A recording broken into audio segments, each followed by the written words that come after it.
QuickBooks Online 2025 informe sobre los conceptos básicos de formato. Prepárese y un poco de café, porque estamos aprendiendo a ahorrar tiempo con QuickBooks Online. 2025 Aquí estamos en línea en nuestro navegador, buscando esa prueba de manejo de QuickBooks Online, el archivo de la empresa de muestra gratuita disponible para todos buscando el resultado que tiene Intuit.com y la URL, porque Intuit es el propietario de QuickBooks. Vamos a elegir la versión de Estados Unidos del software, verificar que no somos un robot, o si no, no nos dejarán entrar. Es como ese bar de Star Wars en el que no te dejan entrar. Si eres un robot, te echan. Así que al menos tienes que decir que no eres un robot. Y así estamos en el archivo de la empresa de muestra. Los servicios de diseño y paisajismo de Craig, abriendo los principales informes de estados financieros como se hace cada vez que los informes están en el lado izquierdo, ya que sabemos que estamos en la pestaña estándar de favoritos a la derecha. Haga clic en él en ese balance para que podamos abrir ese enlace en una nueva pestaña. Vamos a hacer lo mismo con la cuenta de pérdidas y ganancias, también conocida como cuenta de resultados, abriendo el enlace en una nueva pestaña. Vayamos a esa pestaña del medio, cerremos el bug y jamón y cambiemos el rango a ese marco de tiempo de 2 años, como ha sido nuestro horario personalizado o 10.124, toque 1230, 124, pestaña, desplazándose hacia abajo para verlo en años, ejecutéelo para actualizarlo. Pobre Fauci, y ahí lo tenemos. Sin embargo, quería ir a 2025. Vamos a arreglar eso. Espera un segundo. De 2024 a 2025 volvámoslo a correr. Ahí está. 2425 uno al lado del otro. Vayamos a la derecha y repetimos cerrando el moco de jamones. Cerrándolo y cambiando el rango a 10.124, toque 1231 a 5. Despliega los años. Ejecútalo para actualizarlo. Y ahí tenemos el desglose año por año a continuación. Una vez más, parece que hay más actividad ahora en 2025, ya que QuickBooks posiblemente actualice su archivo de muestra para el año en curso, pero continuaremos actualizando el informe entre cada presentación que se abra en la ventana de incógnito, como le recomendamos que haga también, por lo que estamos lo más cerca posible de los mismos datos, sin tener transacciones de presentación anteriores registradas en el informe debido a ese proceso de actualización. Volvamos al balance. La última vez, nos centramos en el concepto general del balance y en la visión general del mismo, recordando el balance, la cuenta de resultados. Esos no son solo informes. Esos no son solo informes. Esos son los informes de los estados financieros. Esos son los principales informes. Esos son los informes favoritos de todos, porque ese es el resultado final. Estas son las cosas que estamos tratando de construir para hacer lo que tenemos que hacer, que normalmente va a ser al menos la preparación de impuestos en los Estados Unidos para los impuestos sobre la renta, y posiblemente la necesidad de estos informes para la presentación de informes externos, así como para los tipos internos de toma de decisiones. Ahora queremos empezar a pensar en lo que podemos hacer con estos informes. ¿Cuál es la personalización? Que va a estar básicamente en esta cinta en la parte superior. Tenemos los elementos y el tipo de cinta en gris aquí, y luego tenemos las opciones más personalizadas a la derecha en este campo personalizado, campo. Y actualmente tenemos el cambio a la vista moderna. Posiblemente sea una buena idea entrar en esto, porque esto es lo que están probando A, B. Así que lo cambié a la visión moderna, que parece que es hacia lo que se están inclinando hacia nosotros. Por lo tanto, se podría pensar que posiblemente podrían tener solo la vista moderna en un momento dado después de hacer sus pruebas A-B, teniendo en cuenta, sin embargo, que podríamos volver a la vista clásica aquí. Podríamos echar un vistazo rápido a ambos, en caso de que elijan A en lugar de B en los tipos de pruebas A-B, pero esto es un poco más limpio y creo que tiene un poco menos de repetición que la vista clásica. Así que echemos un vistazo aquí. Así que tenemos los periodos de informe. Ahora tenga en cuenta que, a medida que avanzamos en esto, nos estamos enfocando en él para el balance general, pero la mayoría de estas opciones serán las mismas para todos los tipos de informes, aunque tenemos que tener cuidado con ciertas cosas que serán diferentes de un informe a otro. Aquí no hay equipo en un informe de balance. Estamos reportando información a partir de un momento dado. Por lo tanto, como pueden ver cuando hicimos esta comparación, básicamente solo tiene 2 columnas porque es el punto de tiempo, 1231.24 y 1231.25, mientras que si voy al estado de resultados, esto es lo que podríamos llamar un tipo de informe de tiempo. Sigamos adelante y cambiemos esto a la vista moderna también. Así que tenemos un informe de tiempo. Y fíjense que tienen una columna extra aquí. ¿Por qué? Dado que se muestra el rendimiento durante un periodo de tiempo, necesita un periodo de inicio y otro de finalización. Hablaremos de los informes de estado de resultados un poco más adelante, pero a medida que pensamos en la personalización en la parte superior, puede parecer un poco diferente si está pensando en un informe que se informará como un punto en el tiempo en lugar de un periodo o un marco de tiempo, como un informe de pérdidas y ganancias. Así que solo quiero tener eso en mente, o en mente. Volvamos al balance. Así que tenemos el punto. Entonces, cuando presionamos el menú desplegable aquí, podemos elegir el periodo personalizado, que es lo que hemos estado haciendo, y luego hemos estado tabulando y elegimos un marco de tiempo de 2 años, en nuestro caso, para mostrar 2024 y 2025 uno al lado del otro. A menudo, es posible que solo esté mirando un periodo a la vez, básicamente un año a la vez, en cuyo caso puede usar el tipo predeterminado de configuración. Así que tienes las fechas personalizadas que tienes hoy. Si entro de hoy a hoy, es el 27 de enero de 2025 por aquí. Eso significa que, de nuevo, el hecho de que este sea un informe en un momento dado va a mostrar que, a partir de este momento, no importa cuál sea la fecha de inicio. Tenga en cuenta que no necesito una fecha de inicio en el balance general, mientras que, si lo hago en una cuenta de pérdidas y ganancias, solo por el bien de las comparaciones, las pérdidas y ganancias o el estado de resultados de hoy. Ahora esto debería darnos lo que está pasando. La actividad, creo, solo por un día. Así que eso posiblemente no sea tan útil en el estado de resultados, porque normalmente queremos un rango que abarque al menos una semana o posiblemente un mes, un cuarto o un año. Echemos un vistazo a la siguiente. Si voy al balance y miro esta semana, ¿qué vamos a poner en el balance? Fíjate que es al final de la semana, así que aún no hemos llegado a ese punto, pero eligió el punto final de la semana, el 1 de febrero. Ahora esto se informa a partir del 1 de febrero. No es un rango de tiempo, por lo que realmente no hay una fecha de inicio, ¿verdad? No es para la semana. Y no es que no necesite un punto de partida, ¿verdad? Solo necesito ese punto final, mientras que, en el estado de resultados o en la cuenta de pérdidas y ganancias en comparación, observe ahora que me ha dado un rango, del 26 de enero al 1 de febrero, y me ha dado la actividad de lo que ha sucedido durante ese periodo de tiempo. Así que, de nuevo, el punto es la cuenta de resultados. Necesito un rango. Necesito una fecha de inicio y una fecha de finalización. Los informes de tipo balance general son a partir de un punto en el tiempo. Esto es esta semana hasta la fecha. Así que ahora tenemos la semana hasta la fecha, y luego tenemos este mes. Así que este va a ser el mes en curso. Así que estos son solo los que podría elegir, ya sabes, el mes actual con básicamente un rango personalizado para ayudarme a elegirlo. Pero aquí tenemos solo el mes. Si elijo eso aquí este mes, entonces, de nuevo, me dará la actividad del mes. Si vuelvo atrás y vamos a decir este mes hasta la fecha, entonces tenemos el trimestre, que es la otra forma de ver las cosas, recordando que hay 12 meses en un año. Así que si divido 12 entre 4, obtenemos, ya sabes, los trimestres de 3 meses.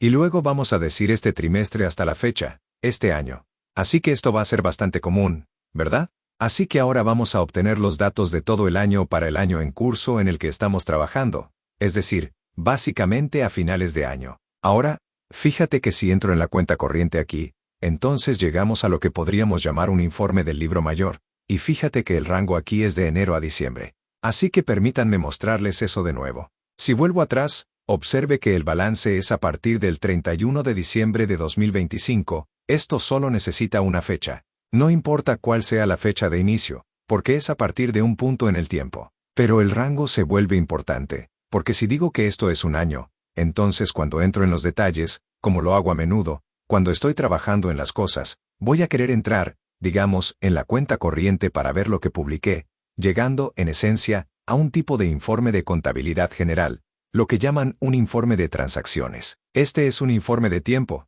que me da un rango de enero a diciembre. Por lo tanto, cuando miro un balance general, agregar un rango es importante, no porque realmente tenga un impacto en el balance, que se informa en un momento dado, sino porque cuando lo uso para profundizar, como un proceso de auditoría, en el libro mayor, o en el informe de transacciones y más abajo en los documentos de origen, los formularios que lo crearon, a los que se les dará el rango, ¿verdad? Así que eso va a ser útil. Así que tenemos este año fiscal hasta la fecha, ayer, recientemente, la semana pasada, y así ahora. Podemos ir a los últimos periodos de tiempo como, ¿correcto? ¿correcto? La última semana, la fecha, el último mes hasta la fecha, y así sucesivamente. Y luego tenemos el año pasado. Así que podría entrar aquí para el año pasado, para 2024 los últimos 7 días, los últimos 30 días. Si quisiera hacer una comparación de 30 días en lugar de por mes, que va a ser, ya sabes, impar, 31 días, 28 días, 30 días, los últimos 90 días desde entonces, hace 30 días para hacer la próxima semana, las próximas 4 semanas y el próximo año. Por lo general, vas a usar algo como el año hasta la fecha o el año actual, o simplemente puedes escribirlo con la fecha personalizada. Así que diré fecha personalizada. Y luego fíjate que tengo un rango aquí, aunque el balance general no tenga un rango. ¿Por qué? Porque si pongo un rango que va de O101 a 4, digamos a 1231 a 4, entonces realmente no importa aquí, porque es a partir del 31 de diciembre de 2024, pero cuando profundice, me dará el detalle para el marco de tiempo. Así que tengo toda la información para profundizar, si no quiero un año entero de detalles cuando profundice en ello, porque estoy trabajando en el mes en curso, podría volver aquí y decir, ¿qué tal si hago esto solo para diciembre? Este número va a ser el mismo porque es el punto final. Así que voy a decir que esto es 12, o 124, a 1231, a 4. Fíjate que es lo mismo aquí.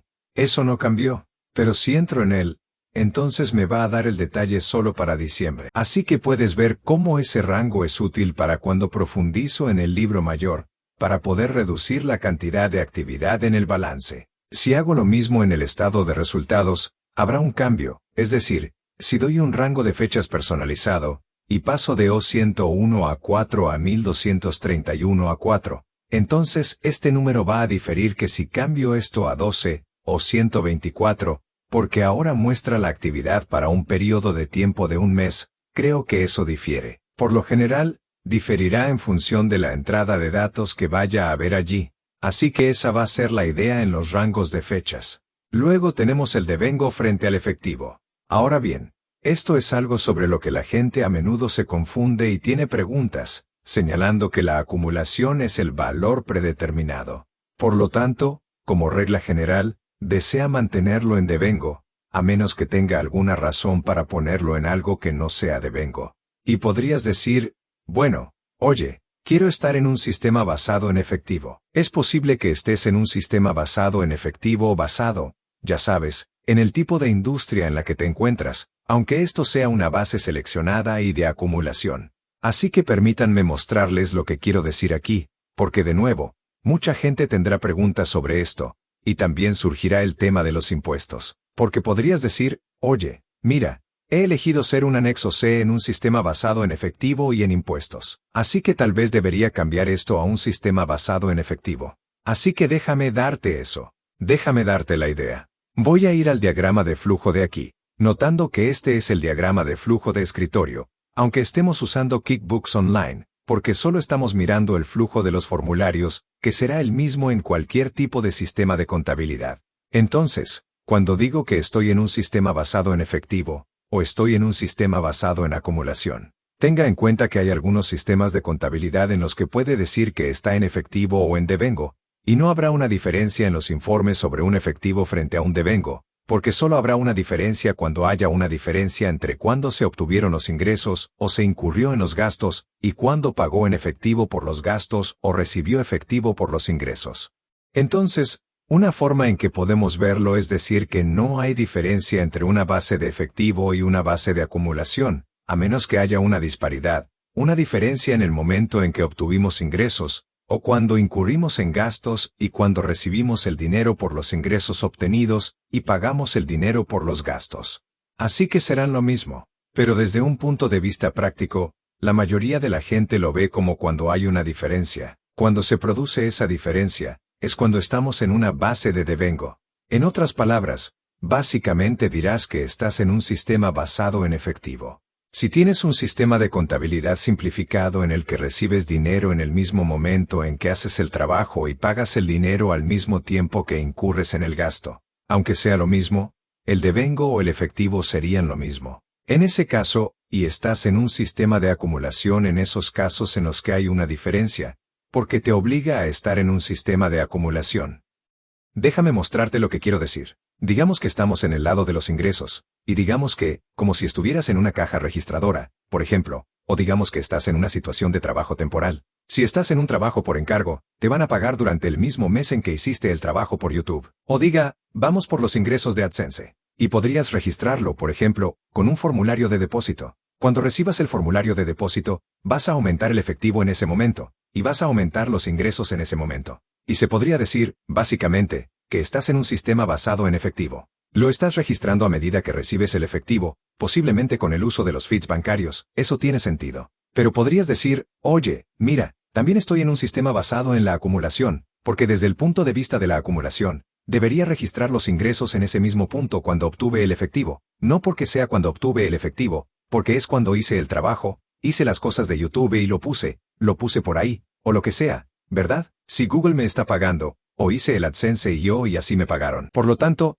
debería recibir un pago en ese momento en función del devengo, porque es cuando hice el trabajo. Debería registrar los ingresos en ese momento en un sistema basado en efectivo, porque es cuando recibí el efectivo. Por lo tanto, va a registrar los ingresos en el mismo punto, ya sea que lo llames un sistema de acumulación o basado en efectivo, porque la recepción del efectivo y la obtención de los ingresos ocurrieron en el mismo momento en el tiempo. Sin embargo, imaginemos que estás en una industria en la que primero tienes que hacer el trabajo y luego facturar al cliente, lo que significa que tienes que hacer un seguimiento de las cuentas por cobrar. Bueno, eso es impulsado por la industria. Estás obligado a hacer eso si estoy en un bufete de abogados, si estoy en un bufete de contadores públicos, si soy un paisajista. Esa es la forma en que la industria está básicamente configurada. Así que me veo obligado a tener esta disparidad de cuándo voy a cobrar el dinero, que es después de hacer el trabajo, y luego cuando hice el trabajo, que es antes de recoger el dinero, y la factura va a ser el formulario que registra el aumento en las cuentas por cobrar. Así que la mayoría de las veces, pensaríamos, ahora estás en un sistema basado en la acumulación, al menos para esta parte del ciclo de ingresos, porque, debido a que lo tuve, tengo que hacer esta transacción no en efectivo. Tengo que aumentar las cuentas por cobrar y registrar los ingresos en ese momento en el que hice el trabajo. Así que fíjate que eso me obliga a estar en un sistema basado en efectivo, solo en la industria que, quiero decir, lo siento, en un sistema basado en acumulación, solo por la industria en la que estoy, y porque ahora tengo que rastrear las cuentas por cobrar. Si me obligo a estar en un sistema basado en efectivo, aunque tenga que hacer un seguimiento de las cuentas por cobrar, ahí es cuando ese interruptor va a hacer que algo suceda en el formulario. De manera similar, en el lado del proveedor, la mayoría de las pequeñas empresas pagarán las facturas a medida que venzan, ya sea con un cheque o un formulario de gastos que pueda llegar a través de las fuentes bancarias o con un pago con tarjeta de crédito.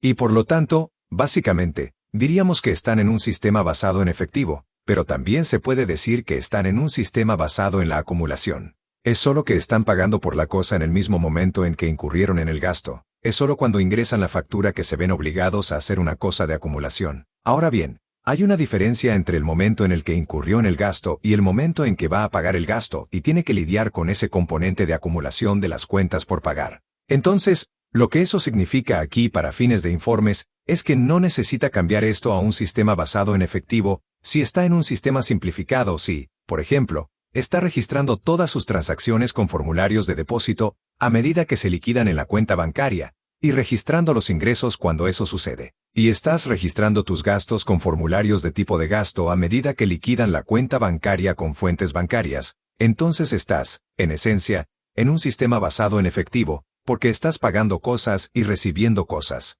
El dinero en el mismo momento en que obtuvo los ingresos y en el mismo momento en que incurrió en el gasto. Así que no debería, en ese caso, hacer nada. No habrá ninguna diferencia si cambias esto de acumulación a un sistema basado en efectivo, porque estás en un sistema simplificado que no tiene una diferencia de tiempo entre cuando recibes dinero y cuando pagas dinero, cuando obtienes los ingresos y cuando incurres en el gasto. Pero si hay una diferencia, eso significa que vas a tener cuentas por cobrar aquí, por ejemplo, y si deseas realizar un seguimiento de las cuentas por cobrar, se ve obligado a hacerlo. Entonces, ¿qué debería hacer que la única vez que esto tenga sentido sea básicamente, si estás diciendo, oye, mira, tengo una cosa de acumulación que hice como cuentas por cobrar, y me gustaría transferir esto. Como si estuviera en un sistema basado en efectivo, a pesar de que tengo este componente de acumulación. ¿Qué pasaría entonces? Bueno, entonces las cuentas por cobrar representan los ingresos que se obtuvieron, aunque no se haya recibido efectivo. No va a registrar los ingresos en el momento en que ingresa la factura, pero va a registrar los ingresos en el momento en que recibe el pago. Por lo tanto, estas cuentas por cobrar deberían desaparecer, en esencia, si cambio esto a un sistema basado en efectivo. Así que ahora las cuentas por cobrar se han ido, así que ahí es cuando podrías usar esto. Ahora, ten en cuenta que lo que estás haciendo cuando haces eso es como si estuvieras cambiando básicamente a una base de flujo de efectivo, que es más o menos lo que hace el estado de flujos de efectivo. Así que recordará que tenemos los dos informes principales de los estados financieros, el estado de resultados del balance general, o de pérdidas y ganancias, y luego el estado de flujos de efectivo. Así que ese es un intento de tratar de obtener lo mejor de ambos mundos, de tener un sistema de devengo que suele ser mejor para fines de rendimiento comparativo, particularmente en el estado de resultados, y luego también poder convertirlo en un sistema de flujo de efectivo, de modo que aún tenga el componente de flujo de efectivo. Así que, en esencia, lo que estás haciendo cuando cambias el estado de resultados, por ejemplo, a un sistema basado en efectivo, es que estás haciendo una especie de estado de flujo de efectivo, en esencia, justo lo que ya tienes como un estado de flujo de efectivo, si al menos en un método indirecto. Así que esa es más o menos la idea. Por lo tanto, la idea básica es que, por lo general, desea tener un sistema de acumulación activado, incluso si tiene un sistema simplificado que es básicamente equivalente al efectivo y demás. Entonces, si cree que necesita cambiar eso a un sistema de efectivo, consulte con su contador y demás, porque generalmente no es el caso. Está bien. Luego tenemos las opciones de vista, por lo que tenemos la vista compacta frente a la vista normal, por lo que solo nos dará un poco de diferencia de espacio. Por ejemplo, la vista compacta es el valor predeterminado, y luego tenemos el expandir todo y contraer también. Si me derrumbo ahora, se han derribado todos los triángulos. Así que ahora voy a ampliarlos todos. Así que ahora hemos expandido todos los triángulos. Así que eso es algo que puedes hacer manualmente. Lo hicimos en presentaciones anteriores, para colapsar los triángulos aquí y expandir los triángulos, recordando que estos pequeños triángulos, ¿qué son? Son categorías de clase del estado financiero, como los activos como una categoría normal. Los activos corrientes son una categoría normal. Y luego, aquí abajo, estos triángulos se basan en el tipo de cuenta cuando configuramos las cuentas bancarias, las cuentas por cobrar del libro mayor. Y luego, si hubiera otro triángulo que sería para subcuentas, para el que podemos crear subcuentas. Entonces tenemos la pantalla. Así que si voy a la pantalla ahora, la hemos estado mirando básicamente. Estamos en años. Así que podríamos verlo, digamos, en meses en lugar de en años. Ahora, por supuesto, solo queda un mes. Cambiémoslo. Vamos a pasar de O101 a 4 a 1231, y eso nos va a dar todos nuestros meses. Ahora, esto es lo que he estado viendo. La vista clásica, porque esa ha sido la predeterminada. Así que todavía están probando esto. Así que hemos estado haciendo esto. Si cambio esto de nuevo a la vista clásica, observe lo que tenemos aquí. Ya tienes tu costumbre. Tienes tu rango de fechas en la parte superior. Y luego era la columna de visualización a la que la hemos estado cambiando durante años. Lo que nos va a dar las dos columnas que estábamos viendo antes para 2024 y 2025, si cambio a la vista moderna. Entonces eso está en esta área de visualización. Así que ahora tenemos los años abajo. Volvamos a la fecha personalizada. Subamos a la fecha personalizada para que podamos reflejar el tipo de cosa similar. O 10.124. Y luego fuimos a 1201. O 124. 12. 3125. Y aquí están los 2 años. Y luego, si quisiera verlo en días, eso, por supuesto, no es típicamente lo que hacemos, porque va a ser un informe muy largo, ya que pone los días en la parte superior de la columna superior. Meses es bastante común, aunque eso generalmente sucedería si vas a mirar un rango de fechas de un trimestre, y luego posiblemente mirarlo los meses de ese trimestre, o para trimestres de año completo, que lo dividirá en un periodo de tiempo de 3 meses, enero, febrero, marzo, abril, mayo, junio, julio, agosto, septiembre, octubre, noviembre, diciembre, etc. Y luego tenemos semanas en las que podemos romperlo. Y luego tenemos el año.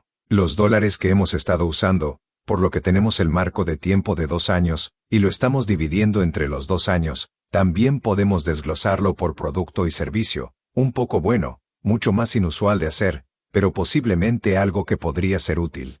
Esto es algo que probablemente hagas en un informe de pérdidas y ganancias, desglosando el estado de resultados por las cosas que estás vendiendo. Y luego podemos desglosarlo por proveedor, que, de nuevo, es algo que posiblemente se hace más en el estado de resultados, de modo que se pueden desglosar las cuentas de gastos del estado de resultados por quién se las compró. Así que, por lo general, vamos a estar aquí en el día. Y luego tenemos a los clientes. Así que entonces, también podrías desglosarlo por cliente, lo que, una vez más, es más probable que hagas en el informe de pérdidas y ganancias, desglosando las columnas de tu estado de resultados, desglosadas, por ejemplo, de quién obtuviste los ingresos. Vamos a llevarlo de vuelta a, digamos, años. Y ahí tenemos todo eso, cerrando eso de nuevo. Así que lo siguiente que tenemos es este elemento de comparación. Así que ahora podemos comparar periodos de tiempo uno al lado del otro. Por lo tanto, al año anterior, al periodo anterior y al periodo personalizado. Ahora hablaremos más sobre la creación de estos informes comparativos más adelante. Pero recordarán que hicimos esta comparación básicamente seleccionando un marco de tiempo de 2 años, y luego mostrándolo en años, lo que me dio este desglose. Así que esa es una forma de hacer un tipo de informe comparativo. Observe que cuando hace esto, muestra lo que se muestra de izquierda a derecha, desde el más antiguo hasta el más nuevo. Si comparo de esta manera, y hago esta comparación, me va a dar un vamos a cambiar esto a 2020, vamos a cambiar esto a 2025. Así que de enero a diciembre, 2025 si miro el año anterior aquí, entonces me va a dar el periodo actual y el periodo anterior para 2000. Así que 2025 y luego 2024, lo que significa que muestra el periodo más actual. Primero, puedo elegir el periodo anterior que será similar. Hablaremos más sobre eso en futuras presentaciones. Y luego tengo un periodo personalizado y luego podríamos calcular la varianza. Fíjate en el primer método que utilicé. Si tuviera que comparar 3 años, entonces, por supuesto, no podría restar los dos. Pero si comparo solo 2 periodos, como el año pasado y este año, o el mes pasado y este mes, el último trimestre y este trimestre, entonces puedo mirar el cambio en dólares, y luego puedo ver el cambio porcentual. Hablaremos más sobre eso más adelante. ¿Cómo calcular esos porcentajes? Y luego, en ciertos casos, puede tener el porcentaje de una fila y un porcentaje de una columna, lo que puede ayudarnos a hacer algunos informes comparativos y informes de tipo análisis vertical. Hablaremos más sobre ellos más adelante. Son herramientas que nos permiten hacer muchos de esos informes comparativos que a veces QuickBooks pone en las áreas de informes como informes que ya se han creado. Si entendemos cómo usar o hacer los informes comparativos, es mucho mejor porque tenemos mucha más flexibilidad para personalizar los informes que queremos crear. Vamos a cerrar eso. Ahora tenemos nuestros filtros en la parte superior. Por lo general, las opciones de filtrado son las que va a usar, como en los informes de detalles de transacciones, pero le dará sus opciones de filtrado en la parte superior aquí, y los proveedores y así sucesivamente. Pero, de nuevo, por lo general, este informe de filtro estará en algo así como: si entro, digamos, la cuenta corriente, ahora estoy en un informe de transacciones, y a menudo habrá muchos detalles dentro del informe de transacciones, por lo que luego podría filtrar dentro del informe de transacciones por el tipo de transacción que suele ser más común. Ahora observe que ya tiene un filtro de la cuenta, por lo que está ahí de forma predeterminada, y esta nueva vista porque estamos filtrando por la cuenta de cheque. Por lo tanto, si también desea filtrar nuevamente por el tipo de transacción, desea agregar otro filtro, y a continuación, agregaríamos y filtraríamos por tipo de transacción. Por ejemplo, boom, posiblemente el más común, y luego tal vez lo tengamos igual a y luego tal vez lo tengamos igual a un formulario de cheque. Entonces, agregaremos el formulario de cheque. ¿Qué pasó? Verifique la forma en que ahora podría tener varias cosas que también podría marcar, en lugar de solo una. Y eso me da un filtro. Por lo tanto, a menudo son informes útiles y largos y detallados, como el libro mayor, tipo de informes, que suelen ser estos. Hay tipo de transacción de informes. Y luego, por supuesto, podemos añadir otros filtros. Básicamente, podemos filtrar por los encabezados de la parte superior, que nos darían los filtros de fecha del viaje, pero que tenemos los filtros de fecha en la parte superior, por lo que las transacciones, posiblemente los números más comunes, podrían ser nombres útiles, cosas como clientes, proveedores, podrían ser un filtro útil, así como la nota. Y luego la cuenta podría darnos un tipo de filtro también en términos de la otra cuenta afectada. Pero si hay varias cuentas, esto será una división. Así que esas van a ser las opciones de filtro. Volvamos, salgamos sin guardar. Vamos a hacer eso. Y luego tenemos la información general. Así que vamos a profundizar en esto en una presentación futura y vamos a entrar en más de estas opciones. Así que echaremos un vistazo a eso más adelante. Vamos a cerrar eso. Tenemos más acciones para agregar una nota, por lo que tenemos una nueva opción en la que podemos agregar una nota aquí abajo. Entonces, si quisiéramos poner un poco de personalización en nuestro informe, tenemos la nota que agrega y esa es una nueva, como dicen aquí, exportar a Excel. Así que eso es bastante útil. Si quiero hacer más personalización, entonces, por supuesto, puedo exportarlo a Excel, que es una forma de mostrárselo a alguien o dárselo a alguien, pero también es una forma en que puedo hacer mucha más personalización de la que puedo hacer dentro de QuickBooks, como personalizar las fuentes o el color del texto, etc. El problema con eso, sin embargo, es que cada vez que hago el informe, tendría que exportar a Excel para hacer eso más lejos, ese tipo de personalización adicional. Así que es posible que quieras hacer eso un poco, porque solo un poco de personalización, un poco de fuentes más allá de lo que se podría hacer en QuickBooks, podría hacer que te destaques un poco, porque te dará cierta diferenciación, pero no quiere ser demasiado extremo, porque generalmente tendrá que realizar esos pasos de personalización cada vez que procese los informes, mientras que si realiza la personalización dentro de QuickBooks, puede guardar la personalización que puede hacer dentro de QuickBooks y, con suerte, no tener que hacerlo cada vez. Así que exporta como un CSV, que es básicamente como un archivo de Excel que no tiene el formato de Excel. Puede pensar en ello como, en general, es un dato de corte de coma, por lo que solo tiene los datos en él. Entonces, si solo desea tener los datos, entonces podría ser útil si va a importarlos a otro lugar que no quiera el formato de un archivo de Excel. Ahora puedes imprimirlo y guardarlo como PDF.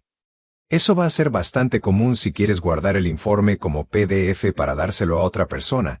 Recuerda que si estás proporcionando esto a un cliente o supervisor, tienes que pensar en el mejor formato para hacerlo, porque la presentación y el empaquetado suelen ser un gran problema. ¿Derecha? Va a dar a la gente confianza o falta de confianza en ti. Así que hablaremos más sobre la mejor manera de empaquetar las cosas más adelante. Podemos enviar el informe por correo electrónico, que, de nuevo, tenemos que pensar en cómo vamos a enviarlo por correo electrónico, porque si hay varios informes, y envías por correo electrónico como 10 informes diferentes, como un archivo adjunto, eso podría no ser tan eficiente o agradable como si tal vez tuviéramos que exportar como un PDF, combinarlos, al menos en un archivo comprimido, por lo que los damos a la vez en un archivo comprimido, o posiblemente los juntamos en un informe formal, como en Excel o en QuickBooks, tiene la función de informe. O posiblemente los exportamos a Excel y usamos Excel y Word para hacer un informe más personalizado. Así que esas son algunas opciones de las que hablaremos más adelante. Programe un informe. Añadir a los informes de gestión. Los informes de gestión van a ser una de las cosas que QuickBooks tiene para agrupar los informes en un estilo un poco más formal. Así que, de nuevo, esa podría ser una opción para proporcionar los informes de una manera un poco más formal. Hablaremos más de esas opciones en futuras presentaciones. Así que pasamos por estos. Puedes actualizar el informe aquí abajo. Así que esto es como el botón ejecutar. Ahora tenemos la actualización del informe. Entonces, cada vez que volvemos a la primera pestaña y volvemos a encender en lugar de presionar el botón ejecutar, podríamos presionar el botón de actualización si nos apegamos a este estilo. Echemos un vistazo rápido a la vista clásica, solo para hacer una comparación aquí. Así que no sabemos exactamente a dónde van a aterrizar entre los dos. Es por eso que los actualizamos cada año. Pero aquí son básicamente las mismas opciones. Ahora ya tienes tu personalización. Aquí es donde los años para mostrar opciones. Aquí es donde tienes activo ahora. Este también está en la personalización. así que hablaremos más sobre él más adelante. Este es uno que quitaron de esta parte. Es porque creo que ya está aquí en personalización, por lo que lo limpiaron de la vista moderna para darnos un poco menos de espacio. Este que vimos fue el comparado con otro periodo, el periodo anterior, el año anterior. Aquí está el cambio en dólares, el cambio porcentual, y luego tienes el conmutador de contabilidad que vimos, y luego el informe de ejecución en lugar del botón de actualización. Y luego tienes tu elemento de colapso aquí. Luego tienes tu tipo ahora. Este, creo, también va a estar en el área personalizada. Así que lo sacaron de la vista moderna porque creo que también va a estar aquí. Aquí es donde estaban las notas de adición. Edite el título. Así que para que puedas editar los títulos aquí de nuevo, creo que también va a estar en la personalización.